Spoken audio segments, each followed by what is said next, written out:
Surviving on almost no money for a month, was it worth it? So I recently put myself in the absolute worst financial situation imaginable. Spoiler. It wasn't worth it, and I thought I'd share my experience. If anything, maybe I can save someone else from making the same dumb mistake. I'm a college student, mid-20s, living alone for the first time. You'd think I'd be good at managing money by now, right? I mean, I've been on my own for a while. But nope, I pulled a rookie move last month. Here, how it went down. It all started with a bet. Yeah, I know, classic hold my beer move. I was hanging out with my buddy Max, you'll see why I'm calling him out soon, and we were watching a game together. He starts going on about how certain the home team is gonna win, and I'm just messing around like, yeah, but are you sure? Now, I'm not usually one to get sucked into bets, but something about his energy just made me do it. Big mistake. I decided to throw down $1,000 on the game. Max was all about it like, it's a 100% sure bet, man. They've been crushing it. So we agreed. Home team wins, I get my $1,000 back plus a cool $500. If they lose, I'm out $1,000. Guess what? The home team lost by a landslide. At first, I thought it was a joke. I checked the score again. Nope, it was real. I had just flushed $1,000 down the drain. And worse, Max didn't even look surprised. He just gave me that tough luck shrug, and I wanted to punch him in the face. Now, I'm not some guy who's loaded. I live paycheck to paycheck, so that $1,000 was pretty much everything I had saved up for a month. But hey, I was still feeling confident. I still had rent covered, my phone bill wasn't due, and I was gonna get my next paycheck in a few weeks. Or so I thought. Fast forward to a week later. Rent is paid and I'm feeling okay-ish. But my paycheck doesn't come in as planned. Turns out my boss messed up the payroll and I wasn't gonna see that cash until next month. Now, if you've ever been in that situation, living paycheck to paycheck, you know exactly how it feels when you realize you have absolutely no backup plan. I'm staring at my empty wallet, realizing I don't have a single dollar to my name. I have to make it work for a month with literally nothing. I went into full panic mode.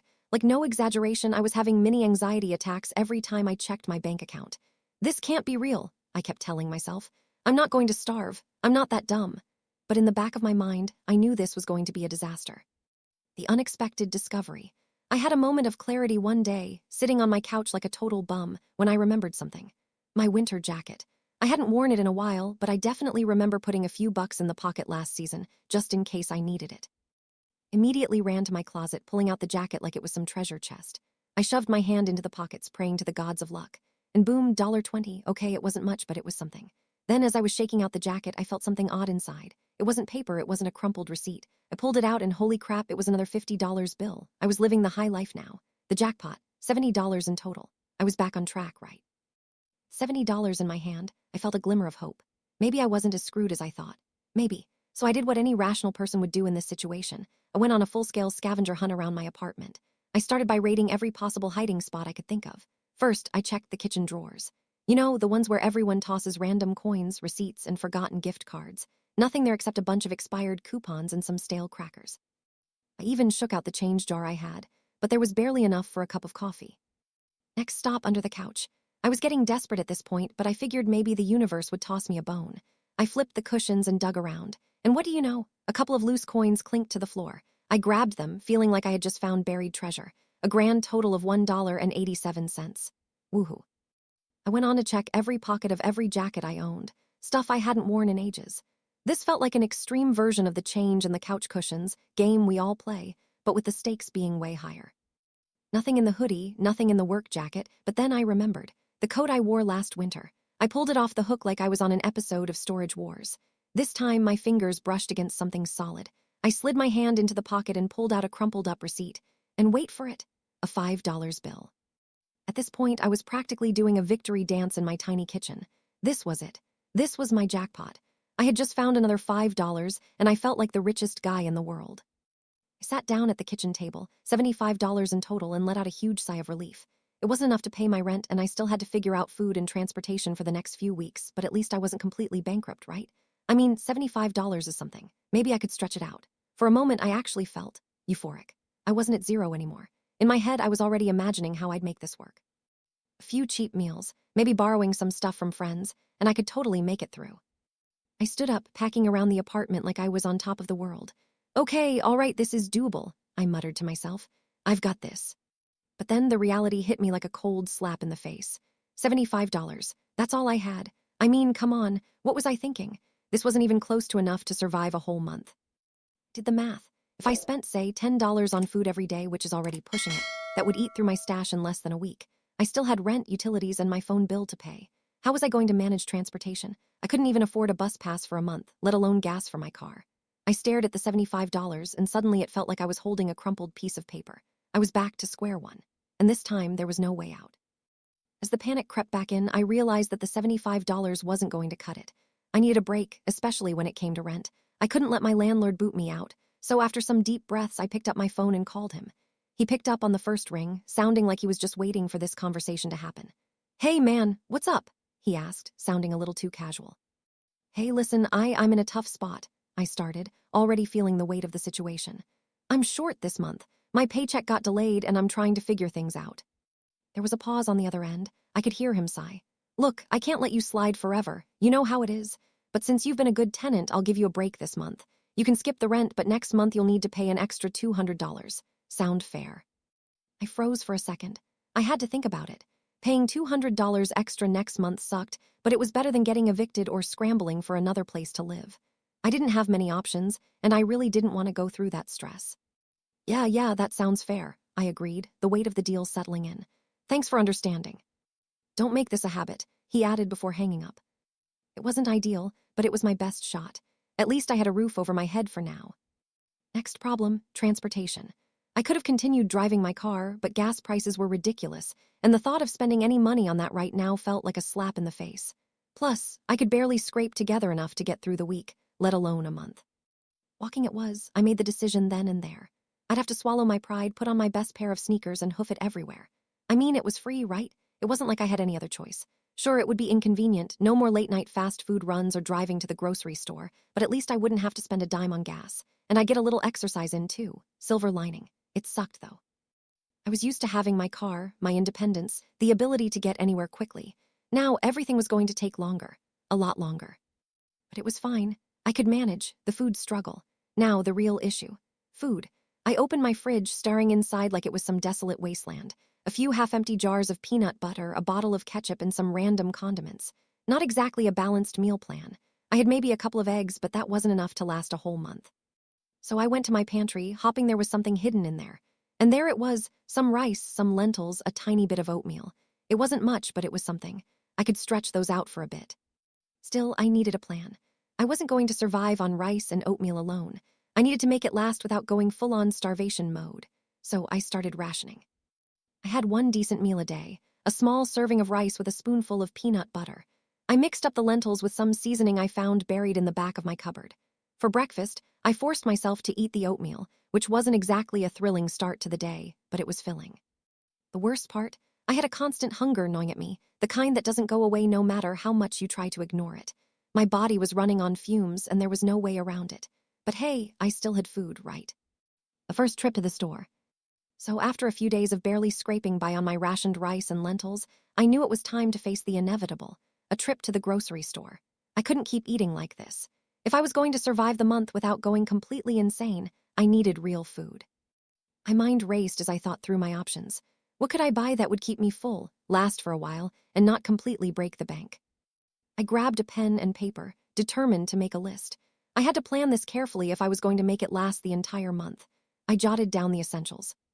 Eggs cheap filling and they last a while. Rice already have some, but maybe I could get a bigger bag for cheap. And beans, cheap protein, easy to store. Frozen veggies, if I could find them on sale. Some kind of bread or tortillas, something to fill me up. I stared at the list, realizing there wasn't much room for luxury items. No snacks, no ice cream, no pizza, just bare essentials to keep me from starving. I was practically going to live like a monk for the next few weeks. Walking to the store felt like an actual adventure. Normally, I'd drive there in 10 minutes, but now I had to walk, and it took me almost 40 minutes to get there on foot. The whole time, I kept thinking, why the hell did I bet that $1,000? When I finally arrived at the store, I felt a mix of dread and determination. I was in survival mode now, and this wasn't going to be a quick, casual grocery run. This was mission critical. I started in the dry goods aisle, scanning the shelves for rice and beans. The prices felt like a joke. A tiny bag of rice for $3.99. What was this, gourmet rice? I passed that one and grabbed a bigger, cheaper bag of rice for $5.49. It would last me at least 2 weeks, maybe more if I stretched it. I quickly tossed that in my basket and moved on. Next stop, eggs. I knew eggs were my best bet, cheap, filling, and they kept for a decent amount of time. I found a dozen for $2.19, which was the cheapest I'd seen. I felt a small surge of relief. Eggs. Eggs were my salvation. I kept walking through the aisles, picking up other random things as I went. I found a bag of frozen veggies on sale for $1.99, which seemed like a steal. That would give me some much-needed variety in my meals. I added it to the basket, calculating in my head. Rice, eggs, veggies, and beans. It wasn't glamorous, but it would keep me going. An hour passed as I wandered up and down the aisles, weighing my options. Should I get some canned soup, or was that just a waste of money? What about bread? Should I splurge on a loaf, or would tortillas be cheaper and more filling? I found myself comparing the prices of everything, sometimes doing the math out loud to make sure I wasn't missing anything. It was exhausting. I had to make every cent count, and at the end of the day, I still wasn't sure how far $75 was going to go. I might have gotten the essentials, but I was still hungry for more. I could feel the weight of the budget pushing down on me. My stomach growled again, reminding me that I hadn't eaten anything substantial in hours. After another round of second-guessing, I looked at my basket. Eggs, rice, frozen veggies, that was all I had in there. Everything else felt like a luxury I couldn't afford. I stood there for a moment, trying to convince myself that I was doing the right thing. I couldn't splurge on anything else, not this time. I made the call and headed for the self-checkout. I felt a mix of relief and dread as I swiped my card. There was no turning back now. Remaining budget. Total spent on groceries, $12. Remaining, $63. First few days were a blur of bland rice and eggs. I'd cook them in different ways, try to mix it up, but it was always the same. A scoop of rice, some eggs, a bit of seasoning if I was lucky, sometimes the frozen veggies if I felt like I deserved a treat. The monotony began to gnaw at me. It wasn't just the lack of flavor, it was the sameness of it all. I could feel myself losing my mind bit by bit.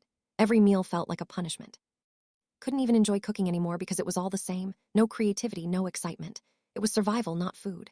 I began to dread the moment when I'd sit down to eat, knowing exactly what would be on my plate. Sometimes I'd sit there, staring at the rice, wondering if there was any way to make this more bearable. But no matter how much I tried to jazz it up, it always came back to rice and eggs. I missed variety, I missed flavor, and more than anything, I missed not being stuck. It felt like I was trapped in a never-ending cycle of hunger, dissatisfaction, and frustration. I was living off scraps, and every time I checked the pantry, it felt like it was shrinking just a little more. My brain started to feel sluggish from the lack of real food, and I couldn't stop thinking about how much I used to eat. A second trip to the store. After a few days of this grim routine, I reached my breaking point. I couldn't do it anymore. I needed anything to break up the monotony, so I decided to go back to the store. The last trip had left me with a sense of defeat, but now I was desperate. I walked to the store, feeling a familiar mix of dread and anticipation. I had only $63 left, but I needed something more. I needed to feel like I wasn't dying from the inside. I walked slowly through the aisles, checking everything carefully. I had learned my lesson the first time. I wasn't going to let myself buy anything I didn't absolutely need. But the problem was, I didn't even know what I needed. My stomach was growling, my brain was foggy, and I felt a deep, gnawing emptiness. The thought of just one thing that wasn't rice, eggs, or frozen vegetables made me feel like I was going to cry. Grabbed a few more things, trying to stretch my budget. A small can of tuna, some pasta, and a few cans of beans. I also found a loaf of bread for $1.99, anything that would give me some variety. I threw a couple of cheap cans of tomato sauce in the basket too. Maybe I could make spaghetti one night. The thought of something other than rice made me feel a tiny bit better. After an hour of packing the aisles, comparing prices and weighing my options, I approached the self-checkout with my basket, almost afraid to look at the total. It's been a few weeks now, and I've made it through. Barely. I won't lie, there were moments when I thought I was going to lose it. The endless cycle of rice, eggs, and pasta had my mind scrambled just like the eggs. I felt like I was in survival mode 24/7, trying to stretch every dollar, every meal, every ounce of energy I had. But here's the thing, I made it. I don't know how, but I did. And when I look back on it, I can honestly say that this experience has changed me. First thing I learned, don't bet your rent money on a stupid football game. Seriously, I can't believe I did that. It was reckless, it was dumb, and it nearly destroyed me financially. But I guess that's the point, right? It took me almost going broke to finally learn that I need to think before I act. I can't afford to make those kinds of mistakes anymore. Second thing, don't ever take your food for granted. It's easy to complain about not having enough variety or wanting to eat out, but I learned what it truly means to struggle with basic necessities.